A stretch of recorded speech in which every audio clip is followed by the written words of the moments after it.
Hello students, welcome to SYBCom class semester 2 and we are learning partnership final accounts. This is the third part of this session and we are going to learn today various adjustments of partnership final accounts. First of all, we will see the importance of the adjusting entries. We have to update the financial statements. म्हणजेच गेल्या वर्षीचे जे financial statements आहेत ते या वर्षी यातला सगळ्यातला जो फरक आहे त्यासाठी काही ॲडजस्टिंग एंट्रीज आपल्याला करायला लागतात. Then we have to settle the accrued financial transactions.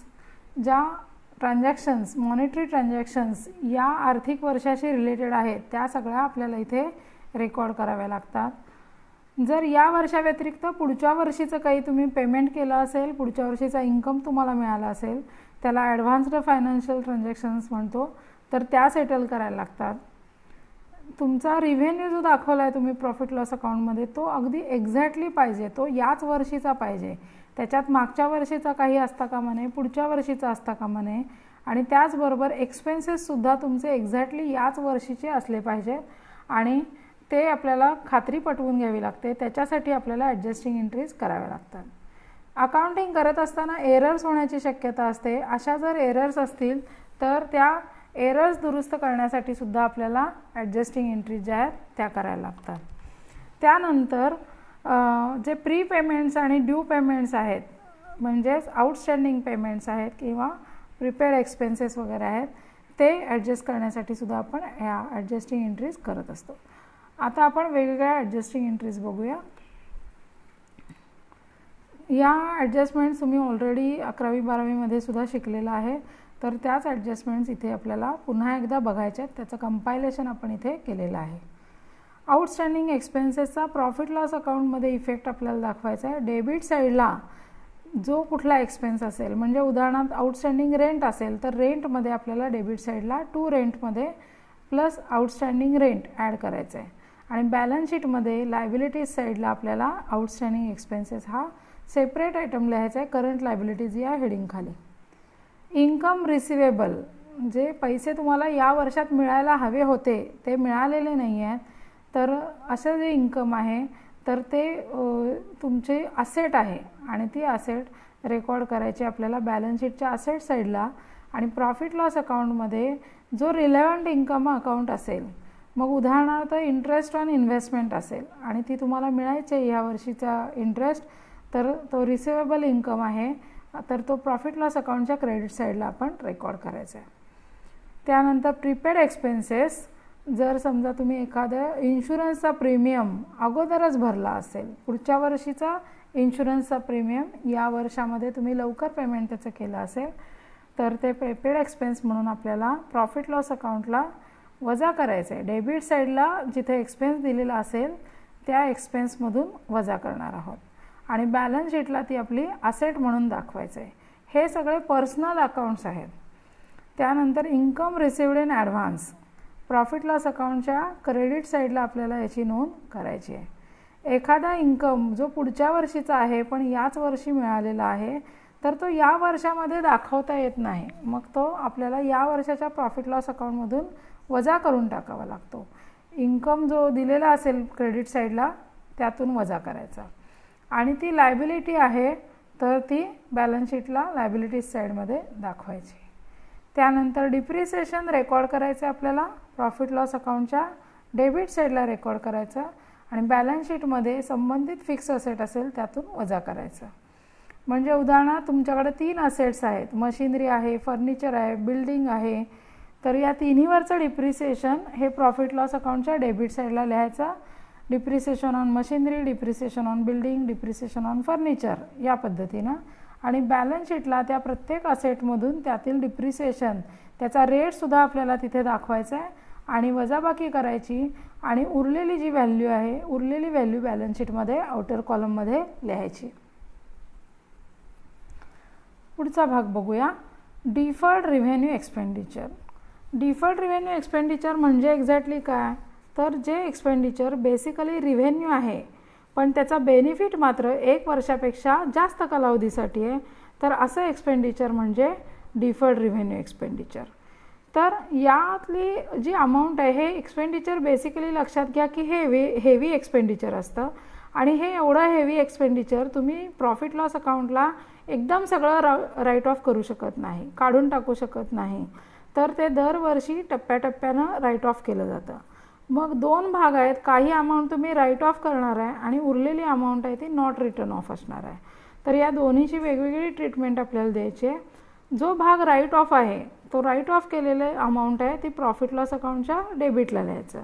उदाहरणार्थ तुम्ही ॲडव्हर्टाइजमेंटवरती एकाच वेळेला 50 लाख रुपये खर्च केलेले आहेत. तुम्ही नवीन ब्रँड इस्टॅब्लिश केला आणि त्याच्या ॲडव्हर्टाइजमेंटसाठी 50 लाख रुपये खर्च केले आणि तुम्ही ठरवलं की 5 वर्षात आम्ही हे राईट ऑफ करू, म्हणजे दर वर्षाला तुम्हाला 5 लाख रुपये राईट ऑफ करायचे.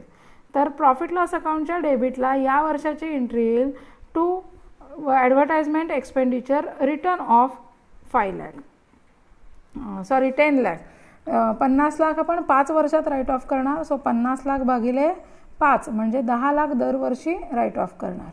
आणि उरलेली रक्कम समजा याच वर्षी सुरुवात झालेली आहे तर 10 लाख तुम्ही यावर्षी राईट ऑफ केले. उरलेली रक्कम 40 लाखाची रक्कम जी आहे ती बॅलन्स शीटला असेट साईडला दाखवायची. आता ही काही तुमची खरीखुरी असेट नाही आहे. तर अशा प्रकारच्या असेटला आपल्याकडे वेगळं नाव आहे फिक्टिशियस असेट. म्हणजे ती असेट साईडला लिहिली असली तरी ती असेट नव्हे, तिचा बेनिफिट हा जास्त कालावधीसाठी आहे म्हणून ती असेट साईडला लिहिली जाते. दुसरा ॲडजस्टमेंट आहे unrecorded purchases of goods but included in to closing stock. म्हणजेच काय, तर तुम्ही खरेदी केली गुड्सची, रॉ मटेरियलची उदाहरणार्थ खरेदी केली आणि तुम्ही ते क्लोजिंग स्टॉकमध्ये मात्र इन्क्लूड केलेलं आहे, परंतु तुमच्या परचेस रजिस्टरमध्ये मात्र त्याची एंट्री केलेली नाही आहे.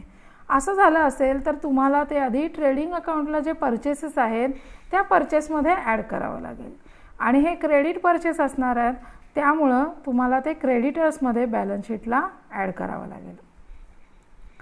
त्यानंतरचा भाग आहे गुड्स सोल्ड बट अनडिलिवर्ड. म्हणजे तुम्ही विक्रीची सगळी पूर्तता केली परंतु गुड्स तुमच्या गोडाऊनमध्येच आहेत. तर आणि ते क्लोजिंग स्टॉकमध्ये असणार. गोडाऊनमध्ये आहेत याचा अर्थ काय, तर क्लोजिंग स्टॉकमध्ये इन्क्लुडेड आहेत. तर क्लोजिंग स्टॉकमधून त्या गुड्सची कॉस्ट जी आहे ती वजा करायला लागते. ट्रेडिंग अकाउंटच्या क्रेडिट साईडला क्लोजिंग स्टॉक तुम्ही लिहिता, त्यातून तुम्हाला ही कॉस्ट वजा करायची आहे. आणि असेट साईडला सुद्धा तुम्ही क्लोजिंग स्टॉक लिहिता, त्यातून सुद्धा तुम्हाला कॉस्ट वजा करायची आहे. इथे दोन्ही ठिकाणी कॉस्ट असा स्पेसिफिक शब्द आलेला आहे. तर लक्षात घ्या की आपल्याला इथे काय करायचं आहे, कॉस्टच वजा करायची आहे. ही कॉस्ट वजा करायची आहे, सेलिंग प्राईस वजा करायची नाही आहे, कारण मुळात तुमचा क्लोजिंग स्टॉक हा कॉस्ट व्हॅल्यूला रेकॉर्ड केलेला असतो.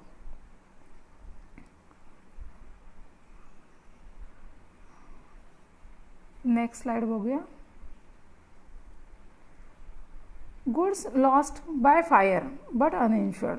तुमच्याकडे काही कारणांनी आग लागली गोडाऊनमध्ये वगैरे आणि तर त्यामध्ये तुमचे गुड्स जळाले परंतु त्याचा इन्शुरन्स केलेला नाही आहे. तर अशा वेळेला काय करायचं, एंट्री करायची. परचेसेस जे आहेत ट्रेडिंग अकाउंटला त्या परचेसमध्ये आपल्याला रेकॉर्ड करायचं आहे. हे जे गुड्स लॉस्ट बाय फायर आहेत ते परचेसमधनं वजा करायचे आहेत. आणि दुसरा इफेक्टसुद्धा आपल्याला प्रॉफिट लॉस अकाउंटलाच द्यायचा आहे. ह्या गुड्सचं इन्शुरन्स नसल्यामुळे आपले हे सगळ्याच्या सगळा लॉस होणार आहे, ॲक्च्युअल लॉस होणार आहे. समजा 50,000चे गुड्स फायरमध्ये जळालेले आहेत तर 50,000चा सगळ्याच्या सगळा लॉस असणार. तर तो सगळा लॉस बाय फायर या नावाने प्रॉफिट लॉस अकाउंटच्या डेबिट साईडला लिहायचा. बॅलन्स शीटमध्ये यातली एंट्री येणार नाही. आता समजा हे गुड्स जर इन्शुअर्ड असते तर या खालच्या प्रमाणे एंट्री आपण इथे केली असती. परचेसेसमध्ये एंट्री करायची ट्रेडिंग अकाउंटला क्रेडिट साईडला, त्यातनं वजा करायचे आहेत आपल्याला परचेसमधून आणि जो ॲक्च्युअल लॉस आहे तो ॲक्च्युअल लॉस फक्त प्रॉफिट लॉस अकाउंटच्या डेबिट साईडला लिहायचा आहे. आता ॲक्च्युअल लॉस काढायचा कसा, तर तुमचा जो काही टोटल लॉस झालेला आहे, म्हणजे समजा तुमचे 50,000चे गुड्स जळालेले आहेत आणि 50,000 पैकी तुम्हाला इन्शुरन्सचा क्लेम 40,000 रुपयाचा मिळाला, तर 40,000 रुपये तुम्हाला मिळणार आहेत, पण उरलेले 10,000 रुपये जे आहेत ते काय आहे, तुमचा ॲक्च्युअल लॉस आहे. तर हा ॲक्च्युअल लॉस आपल्याला रेकॉर्ड कुठं करायचा आहे, प्रॉफिट लॉस अकाउंटच्या डेबिट साईडला. आणि जी इन्शुरन्सची रक्कम आहे, इन्शुरन्सची रक्कम कुठली आहे तर ही 40,000ची इन्शुरन्सची रक्कम आहे, ती आपण असेट साईडला इन्शुरन्स क्लेम रिसिवेबल या नावाने आपण ती रेकॉर्ड करणार आहोत. ओके.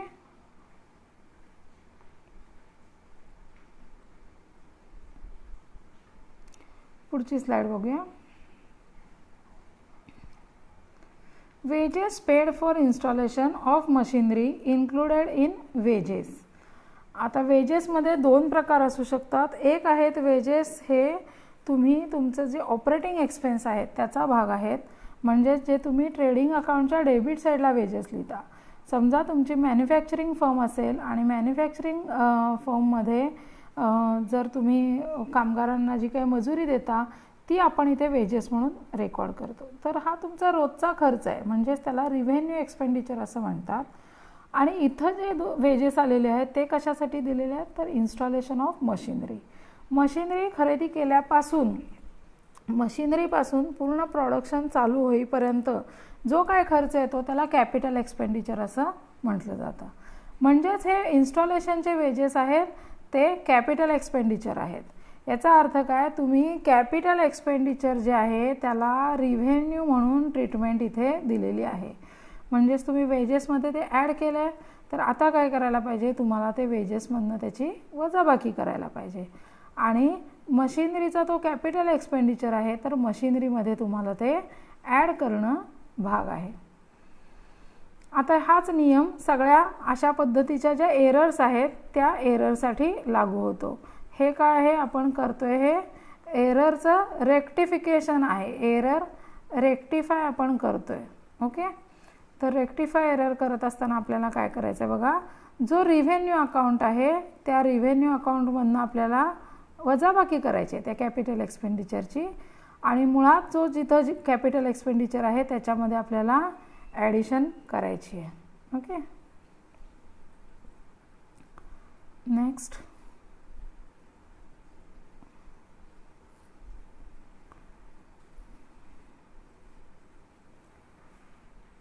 आता याच्या उलट बघा, उलट जर केलेलं असेल की जे रिव्हेन्यू एक्सपेन्सेस आहेत, म्हणजे जे तुमच्या डे टू डे प्रोडक्शनशी संबंधित आहेत, नॉर्मल कोर्स ऑफ बिझनेसशी संबंधित आहेत, तर असे एक्सपेन्सेस जे आहेत ते जर फिक्स असेटमध्ये ॲड केलेले असतील, फिक्स असेटचा भाग म्हणून रेकॉर्ड केले असतील, तर काय करायचं, ही सुद्धा काय आहे, एरर आहे. तर ही एरर पण आपल्याला बदलायची आहे, तिला रेक्टिफाय करायचं. तर ती त्या एक्सपेन्समध्ये ती अमाऊंट प्रॉफिट लॉसमध्ये ॲड करायची आणि बॅलन्स शीटमधून काय करायची, असेटमधून आपल्याला ती वजा करायची. त्यानंतरची ॲडजस्टमेंट आहे क्लोजिंग स्टॉकची. क्लोजिंग स्टॉक दोन ठिकाणी रेकॉर्ड करायला लागतो आपल्याला. युज्युअल ॲडजस्टमेंट आहे ट्रेडिंग अकाउंट जो आहे, ट्रेडिंग अकाउंटच्या क्रेडिट साईडला रेकॉर्ड करायचं आणि बॅलन्स शीटमध्ये असेट साईडला रेकॉर्ड करायचं. यामध्ये एक ओव्हर व्हॅल्युएशन आणि अंडर व्हॅल्युएशनची ॲडजस्टमेंट असू शकते, तर ती सुद्धा आपल्याला लक्षात ठेवली पाहिजे. ओव्हर व्हॅल्यूड स्टॉक असेल तर ते ओव्हर व्हॅल्युएशन वजा करावं लागतं. अंडर व्हॅल्युएशन असेल तर तेवढ्या रकमेला स्टॉक हा वाढवावा लागतो. मग तो याच पद्धतीनं दोन्ही ठिकाणी वाढवायचा, ट्रेडिंग अकाउंटला पण वाढवायचा आणि असेट साईडला सुद्धा वाढवायचा. नेक्स्ट ॲडजस्टमेंट आहे मॅनेजर्स कमिशन पेएबल. वर्षाच्या शेवटी जो काही प्रॉफिट येतो त्याच्यावरती तुम्ही जर मॅनेजरला कमिशन काही देणार असाल तर ते कमिशन तुम्ही प्रॉफिट लॉस अकाउंटच्या डेबिट साईडला लिहायचं आहे आणि दुसरी एंट्री तुम्हाला ते पेएबल अमाऊंट असल्यामुळं तुम्हाला ती लायबिलिटीज साईडला रेकॉर्ड करायची. नेक्स्ट स्लाइड बघूया. महत्त्वाची स्लाइड आहे RDDची ट्रीटमेंट. RDD तुमच्याकडे किती आहे हे आधी तुम्हाला बघावं लागतं आणि त्यानंतर कोर्स ऑफ ट्रीटमेंट तुम्हाला ठरवावी लागते. RDD हा नवीन RDD, या वर्षाचा RDD जो आहे तो आणि जे बॅड डेट्स आहेत हे जर ओल्ड RDDपेक्षा जास्त असतील तर आपल्याला डेबिट साईडला रेकॉर्ड करायचं आहे आणि ओल्ड RDDपेक्षा कमी असतील तर आपल्याला क्रेडिट साईडला रेकॉर्ड करायचं आहे.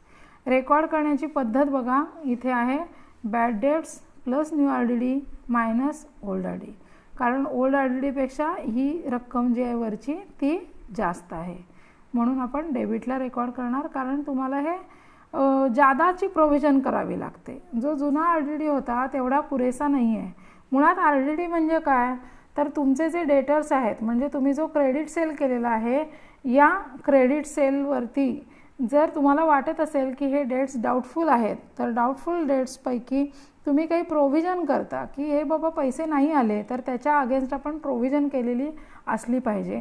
तर ही प्रोव्हिजन म्हणजे RDD आहे. मग ही प्रोव्हिजन तुम्हाला कमी वाटत असेल तर ती वाढवावी लागते आणि ती अशा पद्धतीनं वाढवली जाते. ही प्रोव्हिजन वाढवणं म्हणजे प्रॉफिटमधनं तुम्ही तेवढी अमाऊंट बाजूला आणखी काढून ठेवता म्हणून डेबिट साईडला, कारण तो एक प्रकारे तुमचा लॉस आहे. आणि अशी जर कंडिशन असेल तर त्याचं दुसरी ट्रीटमेंट आपण बॅलन्स शीटमध्ये द्यायची आहे की डेटर्समधनं RDD तुम्हाला तो नवीन RDD फक्त तुम्ही इथं वजा करणार आहात. ही सेम ट्रीटमेंट इथे दुसऱ्या केसमध्ये पण सेम आहे बॅलन्स शीटची ट्रीटमेंट. आता इथे आपण प्रॉफिट लॉस अकाउंटमधला इफेक्ट बघूया. जर ओल्ड RDD जास्त असेल आणि तुमचा न्यू RDD आणि बॅड डेट्सची बेरीज ही त्यापेक्षा कमी असेल तर काय करायचं. तर आपण क्रेडिट साईडला अमाऊंट लिहितो, क्रेडिट साईडला डिस्क्लोजर देतो. ओल्ड RDDमधून न्यू RDD आणि जे बॅड डेट्स आहेत ते आपल्याला वजा करायचे. याचा अर्थ काय, ही तुमची जी जुनी प्रोव्हिजन आहे ती जास्त आहे, गरजेपेक्षा अधिक प्रोव्हिजन आहे. म्हणजे गेल्या वर्षी तुम्ही अधिक प्रोव्हिजन करून ठेवली ती, परंतु यावर्षी तेवढी गरज नाही, यावर्षी तेवढे बॅड डेट्स असणार नाहीत. मग तेवढी प्रोव्हिजन जादाची आहे ती कमी करूया म्हणजे प्रॉफिटमध्ये ती अमाऊंट ॲड होणार आणि म्हणून आपण ही सगळी कुठे दाखवतो, क्रेडिट साईडला ही ॲडजस्टमेंट दाखवतो. जर आपल्याला ॲडजस्टमेंटमध्ये दिलेलं असेल write off further bad debts, आणखी बॅड डेट्स आहेत जे ऑलरेडी गेल्या वर्षीचे बॅड डेट्स आहेत त्याच्यामध्ये आणखी फर्दर बॅड डेट्स आहेत किंवा ट्रायल बॅलन्समध्ये जे बॅड डेट्स दिलेले आहेत त्या व्यतिरिक्त आणखी काही बॅड डेट्स निघणार आहेत. तर अशा वेळेला ते बॅड डेट्स डेबिट साईडला जे बॅड डेट्स आहेत ऑलरेडी त्यामध्ये ॲड करायचे आणि डेटर्समधून हे ॲडिशनल बॅड डेट्स आहेत ते वजा करायचे.